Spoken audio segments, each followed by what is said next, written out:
amigos en Consultoría en Desarrollo Humano. Hoy quisiera reflexionar con ustedes acerca de un tema muy importante que es de interés para muchas personas en esta etapa post-COVID y post-pandemia, que es el tema de la muerte.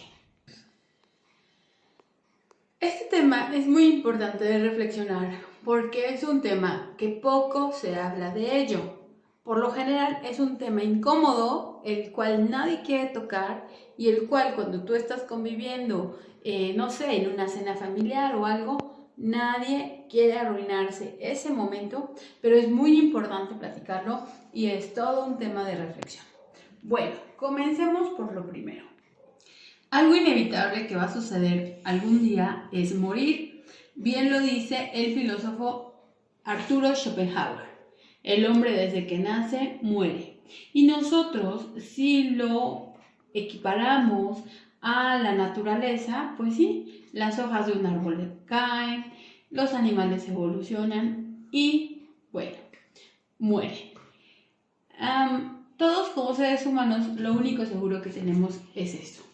Entonces, si nosotros tenemos familia, obviamente son temas que aunque no nos gusten, tenemos al menos sí que ir previendo. Y bueno, vamos a reflexionar y de antemano el spoiler, como siempre, es todo esto son divagues, son reflexiones, son cosas que vienen a mi mente. Yo pienso en voz alta, lo comparto contigo, pero tú haces tu propia reflexión, tú haz tu propio criterio y tú sacas tus propias conclusiones. Bueno, comencemos.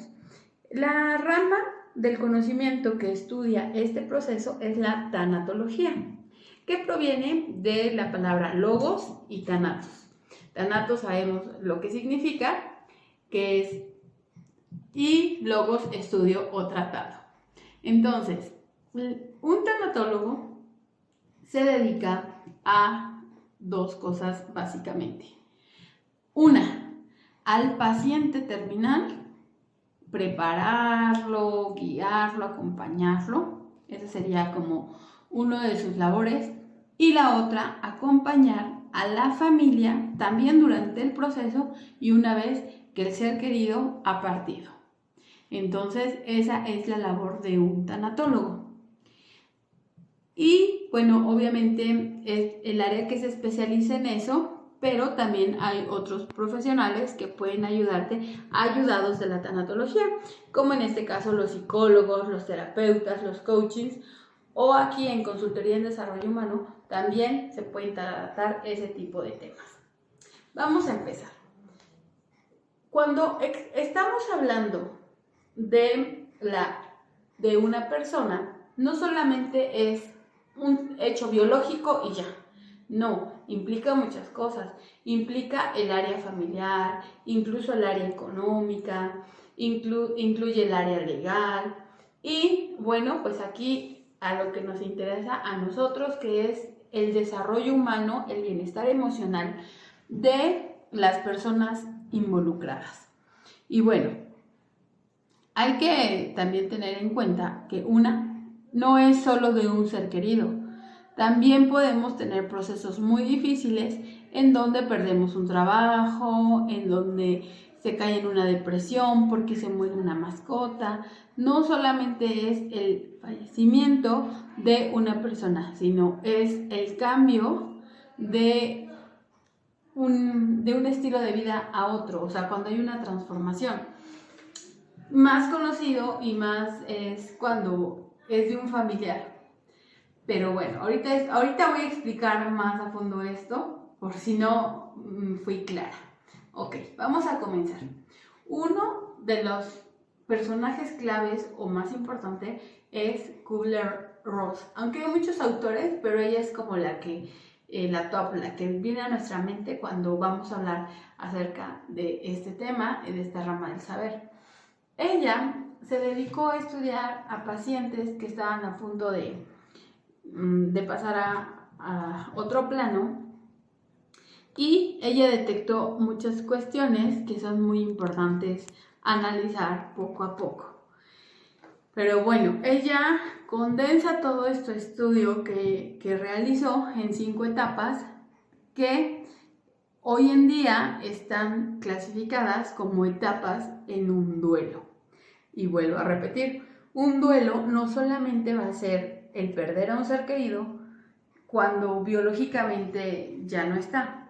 A lo mejor podemos hablar también de un duelo cuando cortas con tu novio, cuando te peleas con algún amigo, cuando pierdes un trabajo, cuando te cambias de ciudad, cuando pierdes una beca o un apoyo económico.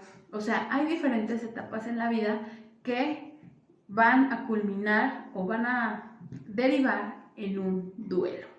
Y entonces Kubler-Ross lo que hace es que clasifica estas etapas y la primera etapa es la negación. Esto no está pasando, esto no me puede estar pasando a mí.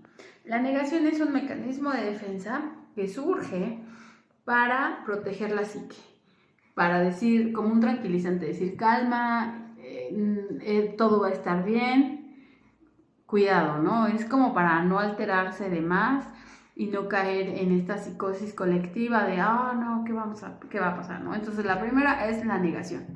Esto lo podemos ver muchas veces cuando, por ejemplo, se encuentra una infidelidad y la persona que, aunque lo está viendo, dice, no, es que esto no es cierto, pero hay que reconocer que es un mecanismo de defensa que surge para proteger la mente. La segunda etapa del duelo es la ira, el coraje. Una vez que ya se dio la noticia X o Y, que hay una negación, ahora pasamos a la ira, al enojo.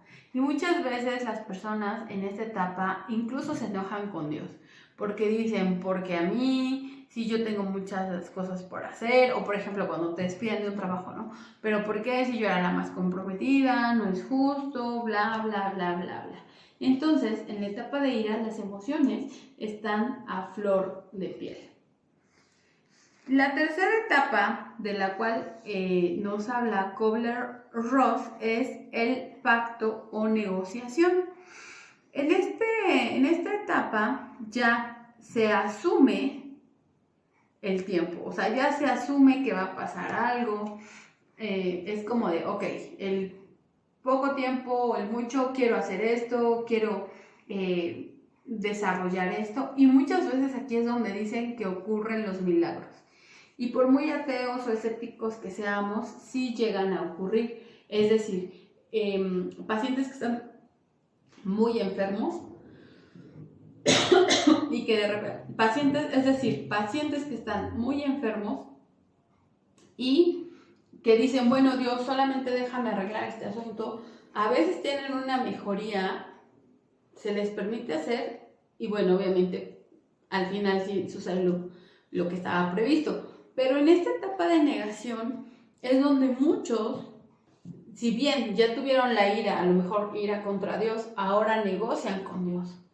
Es donde muchos enfermos terminales tienen déjà vu, tienen sueños, tienen pláticas, tienen introspecciones muy cañonas con Dios. Incluso hay un caso muy famoso de este conductor Fernando del Solar, que cuando ya estaba en coma, dice que él platicó con Dios y que él le pidió más tiempo para vivir por sus hijos. Y efectivamente Fernando del Solar vivió muchos años más. Entonces esa sería la tercera etapa, que es la negociación. La cuarta etapa dentro del proceso de duelo, según Kubler-Ross, es la depresión. Y esta etapa es la que se hace muy visible en las personas que están pasando por un duelo. A lo mejor la negación no lo vieron la gente alrededor, la ira a lo mejor tampoco, porque son como sentimientos que al final, o etapas que se pueden hasta cierto punto maquillar o disimular, o te encierras en tu casa y pues igual y la gente, si no te conoce mucho, pues ni se da cuenta. Pero ya cuando entran a la fase de depresión, ahí sí aguas. Ahí sí el cuerpo va a hablar por sí solo, va a cambiar muchísimo el aspecto de las personas. En esta fase de depresión es cuando ya la gente alrededor se va dando cuenta que hay un problema, que hay una etapa no resuelta, y es que es aquí, pues digamos que lo difícil. ¿Por qué? Porque esta sí puede durar meses o hasta años. Para hablar de una depresión o de un trastorno de depresión mayor, sí tenemos que hablar mínima de 6 meses. De 6 meses que tenga ciertos patrones que sea repetitivo. Por ejemplo, personas que eran muy activas, pues de repente no se quieren parar de la cama, personas que evidentemente están llorando, personas que hay una pérdida de peso o un aumento de peso, personas que se aíslan. Y entonces, si nosotros tenemos ya una depresión más de 6 meses, lo más importante es buscar también ayuda de un psiquiatra para que, ayudado de la medicación, pueda salir adelante de su depresión. Si una persona está deprimido, lo peor que podemos decirle es échale ganas, las cosas pasan por algo. Muchas veces, si lo juntamos esas frases con la ira, pues vamos a tener, es ira más depresión, vamos a obtener resultados negativos. Y vamos incluso a provocar que la persona doliente se aleje de nosotros. ¿Por qué? Porque va a decir, no necesito esas palabras que realmente tú no comprendes. Entonces, bueno, esa sería la cuarta etapa, que es la depresión. Y la quinta etapa es la aceptación. La aceptación es cuando el paciente que ya está próximo a pasar a otro plano, o el familiar ya acepta todo este proceso vertiginoso que sucedió, y es cuando puede llegar a lograr una vida un poquito más plena o diferente a las etapas previas. ¿Por qué digo un poquito o un muchito? Porque realmente eso no lo sabemos. El tiempo que puede pasar en todas estas etapas puede ser muy rápido o puede ser muy lento. ¿A qué me quiero referir con muy rápido? Se dice que un duelo sano dura aproximadamente entre 1.5 años y 2 años.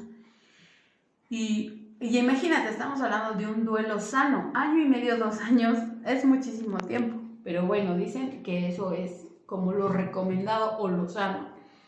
Ya cuando estamos hablando de duelos patológicos, pueden durar 10, 15, 20 años o más, y ahí sí afectarte toda la vida. Cuando hablamos de un duelo patológico es decir, que ya pasó más de 2 años y la persona puede seguir en ira, puede seguir en negación, puede seguir en depresión. Es decir, no llega a la etapa de aceptación. Cuando nosotros llegamos a la etapa de aceptación ya de una manera tranquila, quiere decir que ya hemos superado las etapas anteriores.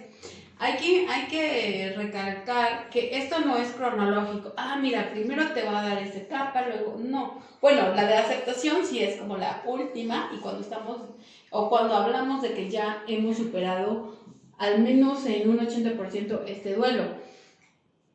Hay personas que a lo mejor son muy frías en su personalidad y siguen en la etapa de negación. Aún así ya el ser querido ya no esté, ya se haya hecho todo el símbolo y todo el rito de enterrarlo y esto. Y tú dices, ay, qué persona tan fuerte, qué persona tan trabajada psicológicamente. Cuando es todo lo contrario, cuando esa persona en realidad está en la etapa de negación. Esa persona no vive todo este proceso porque simplemente se quedó en la primera etapa, y no es que ya lo haya superado o que ya esté en la etapa de aceptación, sino que simplemente lo niega como un mecanismo de defensa para proteger su mente, su vida. Y bueno, pues está bien, en este tipo de situaciones cada persona tiene su tiempo, tiene su proceso, pero lo más importante, tiene su forma de sobrevivir. ¿Ok? Ahora, te hablaba yo de los duelos patológicos. Cuando nosotros ya pasamos más de 2 años y seguimos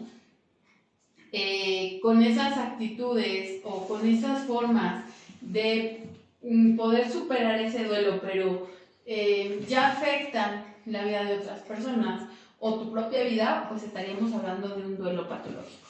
¿A qué me quiero referir con todo esto? Por ejemplo, las personas que pierden a un ser querido y empiezan a tener actitudes de adicciones, a comer mucho, a fumar mucho, a hacer mucho ejercicio, o sea, como que todo lo llevan a un extremo, ¿no? Y pues eso le puede afectar a su entorno o a él mismo. O empiezan de workaholic a trabajar mucho, también podríamos hablar de eso.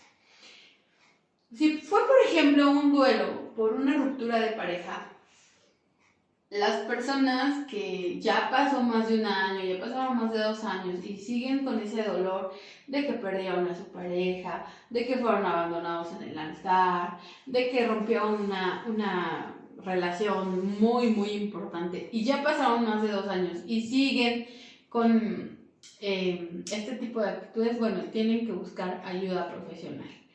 También, cuando estamos hablando de duelos no resueltos o duelos patológicos, se puede ver en el entorno familiar o en el entorno cómo vive la persona. Por ejemplo, los que adquieren el síndrome de Noé. ¿A qué me quiero referir con el síndrome de Noé? Personas que coleccionan gatos, que coleccionan perros, que coleccionan pajaritos, que coleccionan, sobre todo, animales. Quiere decir que esa persona que tú entras a su casa y tiene 10 gatos, probablemente no es que esa persona sea la Madre Teresa de Calcuta de los gatos. Probablemente nos está hablando de una persona que tiene un duelo no resuelto y que está tratando de compensar ese dolor que siente a través de ayudar a los gatitos. Lo mismo vemos con los que coleccionan perros, los rescatadores de perritos. Digo, esa es una labor muy noble y qué padre, pero si tú tienes el espacio adecuado, adelante. Pero si tú en tu casa, que es pequeña o que es mediana y tienes a 10, 20, 30 perros, obviamente se empieza a volver un problema para la gente del entorno. Esto lo podemos ver mucho en los programas de televisión, en donde están, por ejemplo, las personas acumuladoras. Aquí hablamos del síndrome de Diógenes. Yo creo que coleccionar animales es como lo más antihigiénico y eso sí puede tener daños a la salud. Ese sería como el más grave. Pero después, por ejemplo, también encontramos el síndrome de Diógenes de personas que se vuelven acumuladoras, dicen por ahí en nuestros países sudamericanos, de cacharros, ¿no? Aquí decimos de carcachas, ¿no? De cosas inservibles. O, por ejemplo, trastornos obsesivos compulsivos, de que se vuelven coleccionistas de ciertas cosas que a lo mejor dicen, no, pero es que sí sirven. Entonces habría que buscar en el fondo de esas personas si tienen duelos no resueltos, porque entonces ese dolor lo están convirtiendo en una obsesión. Lo mismo pasa con las personas que se vuelven adictas a la limpieza. ¿Qué etapa no han superado de un duelo que se están volviendo tan obsesivas con la limpieza? Y entonces pasan horas limpiando la casa, horas limpiando la ropa, horas, o sea, se vuelve una obsesión. Se lavan las manos 10 veces, o se lavan 3 veces el cabello, o ya salen de su casa y se regresan para ver si cerraron las llaves del gas, si cerraron la chapa. Son como luces amarillas que nos están dando que esa persona tiene un duelo no resuelto y que sin darse cuenta le están afectando en aspectos de su vida. ¿Por qué? Porque le están quitando la seguridad.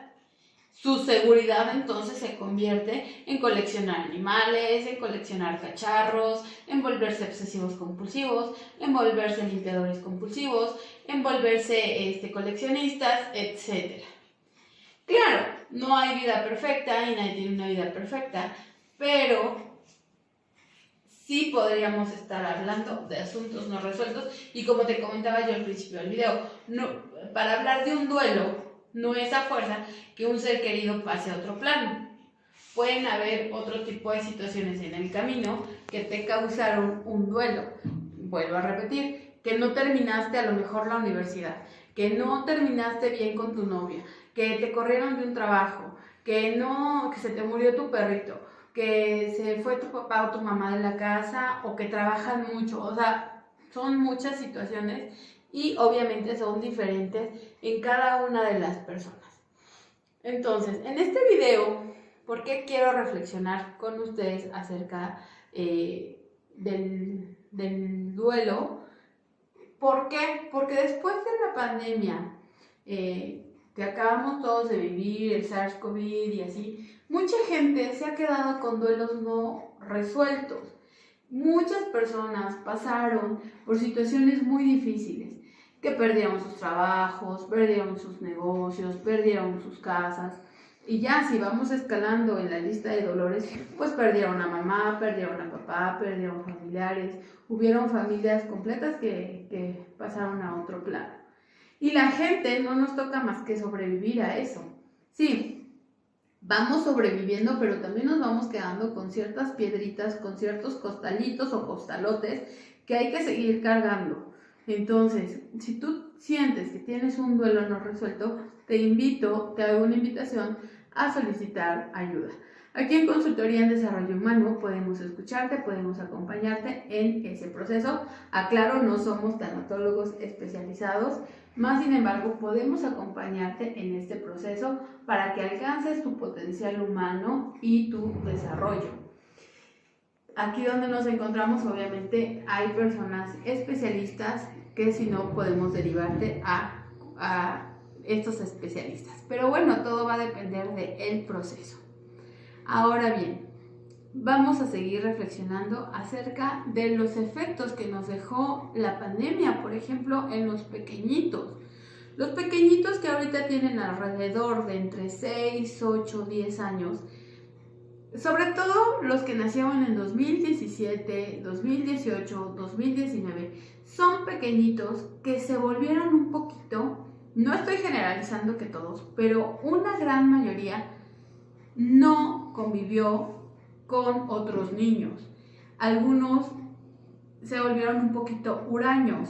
Y entonces, si de por sí para un niño es difícil convivir con otros, ahora imagínate que estamos hablando que los niños nacidos entre 2017, 2018 y 2019, que ya les tocaba de una u otra forma integrarse a la sociedad por medio del maternal, por medio del kinder, son niños, a diferencia de los que nacieron antes, que ya iban al kinder, que ya iban a la primaria, ya sabían lo que era el despegarse de su mamá, ya sabían lo que era ese duelo también que viven los niños cuando los destetas, cuando los mandas a la escuela, el desapego y eso sí, la ansiedad por separación.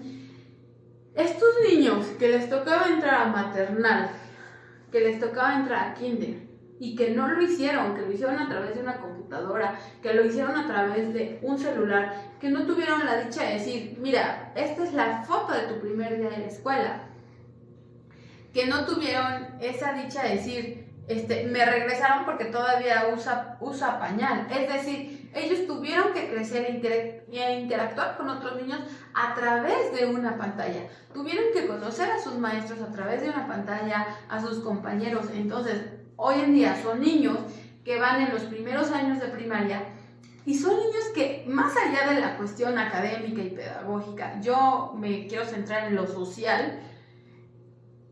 Esos niños, es una hipótesis, en algunos casos se volvieron más intolerantes, que se frustran más fácilmente, más ermitaños, que les cuesta más trabajo compartir, son niños que les cuesta más trabajo socializar. ¿Por qué? Porque cuando les tocaba no lo hacían. ¿Y qué decir de las madres que solo tenían un hijo, no tenían otros hijos? Es decir, los chicos pues no convivían con otros niños. Pero qué decir de las madres que fueron sobreprotectoras, que no los sacaban ni siquiera al súper, que no los sacaban ni siquiera a las plazas comerciales. ¿Te has puesto a pensar en el daño psicológico que están cargando todos esos niños?